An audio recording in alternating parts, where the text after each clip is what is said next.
Of arts of পিয়া।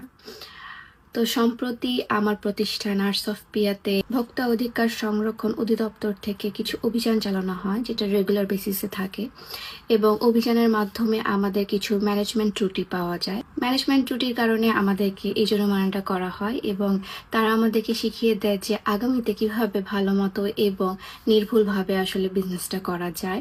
মাননীয় উপপরিচালক, আমরা আইনের প্রতি যথেষ্ট শ্রদ্ধাশীল।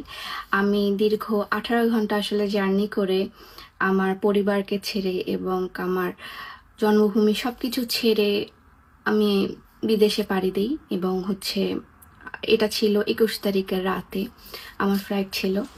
তো যখন আসলে আমি আমার ট্রানজিটের পর যখন আমি নেদারল্যান্ডের আসলে ফ্লাইটে উঠি, তখন আমার এই নিউজটা আসে আমার কাছে যে আমার এখানে ভোক্তারা এভাবে জরিমানা করেছে।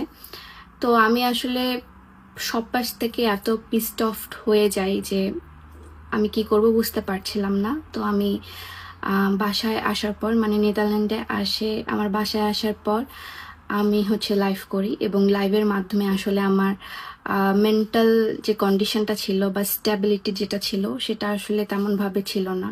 আমি হয়তো অনেক ওয়ার্ড আছে এমন যেগুলো আসলে আমার উচ্চারণ করা বা বলা ঠিক হয়নি।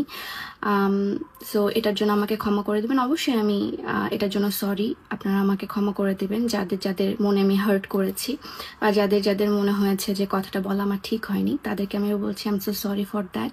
আসলে আইন সবার জন্যই সমান এবং আমরা যথেষ্ট শ্রদ্ধাশীল আইনের প্রতি, এবং আমার এই অসঙ্গতি আচরণের জন্য আমি লজ্জিত এবং ক্ষমা প্রার্থী। আমি তো আসলে কখনোই এভাবে এরকম কোনো জিনিসে ফেস করিনি।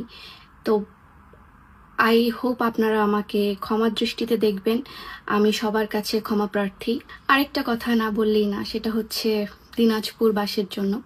সেটা আপনারা অনেক অনেক হার্ট হয়েছেন আমার কথায়, কিন্তু আপনারা কেউ দেখেননি যে আমি কতটা হার্ট হয়েছি।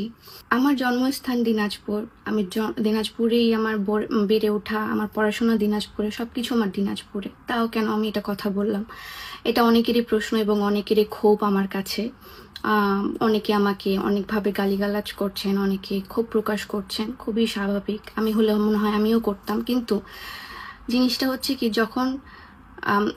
যখন একটা মানুষ বিপদে পড়ে তখন আসলে সব ফার্স্টে যেটা করে, মানে যেটা চায় বা যেটা আসলে তার কাছে মনে হয় যে তার কাছের মানুষগুলো তার সাথে থাকবে বা তার কাছের মানুষগুলো তাকে একটু উৎসাহ দিবে বা তার কাছের মানুষগুলো একটু এসে তাকে বলবে যে ঠিক আছে, তোমার এটা খারাপ সময় যাচ্ছে, তুমি পেরিয়ে উঠবা।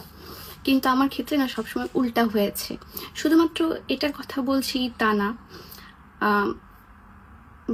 আগের দিনগুলোর কথাও বললেও হবে। আমি যখন বিজনেস স্টার্ট করি তখন থেকে স্টার্ট করে এখন পর্যন্ত, ইভেন আমার সামনে বিয়ে গেল, আমার বিয়েতে আমাকে কোথায় কংগ্রাচুলেশন বলবে বা ভালো কিছু বলবে, তারা আমার পাস্ট নিয়ে টানা হিচ্ছেড়া নিয়ে ওটা নিয়ে মজা নেওয়া স্টার্ট করলো।